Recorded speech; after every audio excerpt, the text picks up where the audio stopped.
3, 2, 1.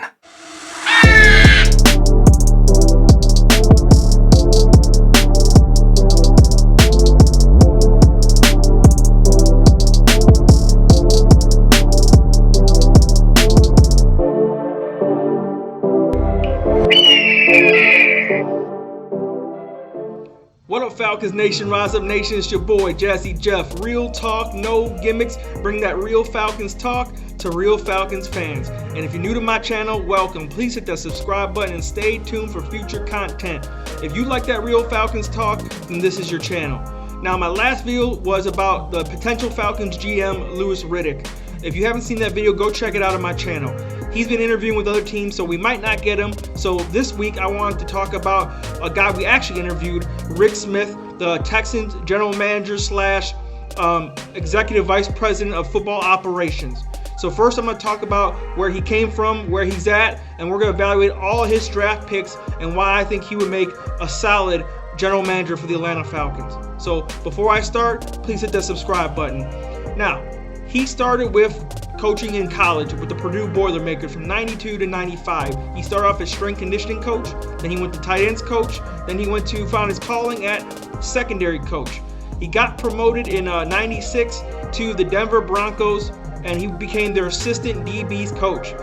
From then on, from 96 to 99, I believe, he won 2 Super Bowls with the Denver Broncos. One of them he beat the Green Bay Packers, and the second one in 98, he defeated our Atlanta Falcons badly, and they had some great DBs on that team. So Rick Smith was part of coaching really great DBs on that team.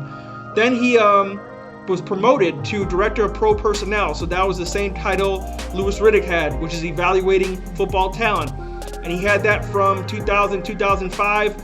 So he was evaluating a lot of great talent back then. The Broncos were still a solid team back then from 2000 2005. Then he went and found his job at the Houston Texans and became their general manager, and then he added executive vice president of football operations, and he did that from 2006 to 2017. So now first I want to show you out of his words how he evaluates a draft, how he goes about it, what he drafts on. Does he draft on need, or does he draft on the quality of the player? So I wanted to show you out of his own mouth how he approaches the draft and how it might impact the way he would help our Falcons build a team.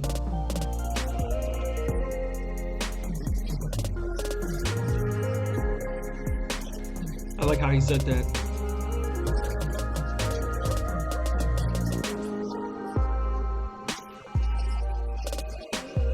It's true, man. You gotta draft on quality sometimes. It's not all about need.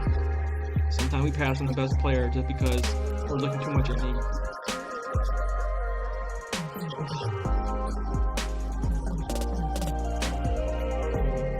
Now, I love that he said that he doesn't draft based on need, he drafts based on the best player available. Because a lot of times teams will overlook somebody or pass on somebody who's clearly the better player because they're trying to fit this little box of, I gotta have every need on the roster.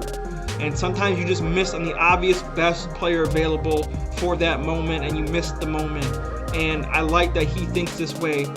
And so I wanted to get into the players he selected throughout the years. I'm gonna highlight, I'm not gonna go through all of them, but I'm gonna highlight all the great players that he's picked, and I'm gonna kind of comment on how I feel, why he made those decisions, or if they were the bad decisions or not. For the most part, when he hits home runs, like out the park. When he misses, everyone has misses. Some drafts were better than others, but man, when he hits real big. So I just want to go through them real quick. First, we're going to start with 2008. He drafted tackle Dwayne Brown, who's been solid for years, and then he drafted running back Steve Slayton. Now, Steve Slayton in college was a beast, but I thought going into the NFL, Steve Slayton was a little too small to play for the NFL, and turns out he was.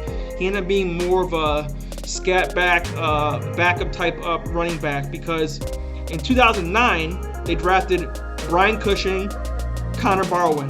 2 great, solid linebackers and outside linebackers. The only problem was Brian Cushing had severe concussions throughout his entire career, and he never was the same. And you can't put that on Rick Smith, because Brian Cushing out of college and in the pros was a beast when he was on the field. But the best part about the 2009 draft is they had the wherewithal, Rick Smith had the wherewithal to select undrafted free agent Arian Foster. Y'all know who I'm talking about. That man was a monster. And if he never had those injuries he had to his, what was it growing, I think it was, that man was such a great running back. I mean, he was a beast. Top running back in the league for a few years, top 3, top 5. He was great. In 2010, they draft Kareem Jackson, a solid DB for years. After Kareem Jackson that draft, I think Rick had a bad draft the rest of the way. So 2010, there wasn't a lot of highlights. 2011, that's when he starts to really take off building this defense. J.J. Watt and Brooks Reed. Y'all remember Brooks Reed, previously from the Atlanta Falcons as well. So they had J.J. Watt, Brooks Reed, Brian Cushing, Connor Barwin, Kareem Jackson. So the defense is starting to build. But back then, their offense wasn't that good because obviously Arian Foster was the whole offense. But then in 2013, they drafted DeAndre Hopkins. Obviously, we all know he's a stud and he's a star. Then they added DJ Swearinger, another hard-hitting safety to that defense. So as he's building the offense up, he still doesn't forget the defense, and he keeps building on the defense, and that's what I love, and he's hitting on these positions.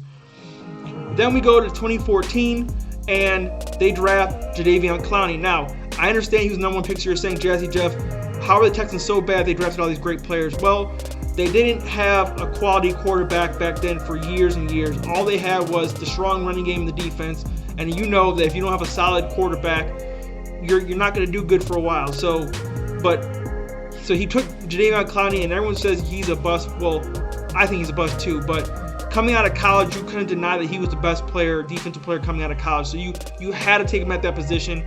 It is not Rick Smith's fault that Clowney started to fall off or get injured a lot. So then he took Lewis Nix, defensive tackle. 2016, hits a home run again, gets Will Fuller, the second wide receiver, who's also an absolute stud. And then he gets DJ Reader, the nose tackle, who is a solid defensive tackle. I mean, this guy is baby Grady Jarrett. He's a monster in the middle, eating up runs, pressures, etc. So that's another great hit. And then when they finally needed a damn quarterback, they draft Deshaun Watson, 2017. You know, when guys like the Bears are taking Mitchell Trubisky, they take Deshaun Watson. So they finally get their quarterback, and then they still, in that draft, build with Zach Cunningham on defense, and then they get Dante Foreman, a backup running back as well. So there's a lot of hits on this offense and defense. Rick Smith, every time he was building defense, he never neglected the offense, and he had a lot of hits on defense. And obviously, it's not his fault that the Texans and Bill O'Brien traded DeAndre Hopkins and made a bunch of dumb moves. And it's not his fault that J.J. Watt was injured all the time. Clowney injured a lot. But for the times that he was selecting these players, he was hitting home runs. So I love that about the way he drafts, and this is what he's talking about when he says he drafts for best player available, not always the need. So I wanted to show you another clip of him talking about how he drafted during the Jadeveon Clowney draft and what his thoughts were going into having a number 1 pick. The number 1 pick, because when you have that, there's so many different ways you can go about it. You can go the quarterback route, you can maybe try to take a gamble, trade back. How did you guys come up with the idea, all right, we're going to go with Jadeveon, he fits us the best? Well, what you do is you value the board, and he certainly was a guy that hands down was worth the pick. At that point, what you do is you entertain any options to see if you could augment your football team in a more impactful way. And so we entertained, the idea. I of noticed in his back, interviews that he sticks to the same. It would have had to have been something that would have been significant because we felt so strongly about his ability. Now, the last thing I want to say about Rick Smith and why I like him is because he's a little different from TD. TD was more like we can develop guys later in the draft, so we don't always have to build or take the bigger guys.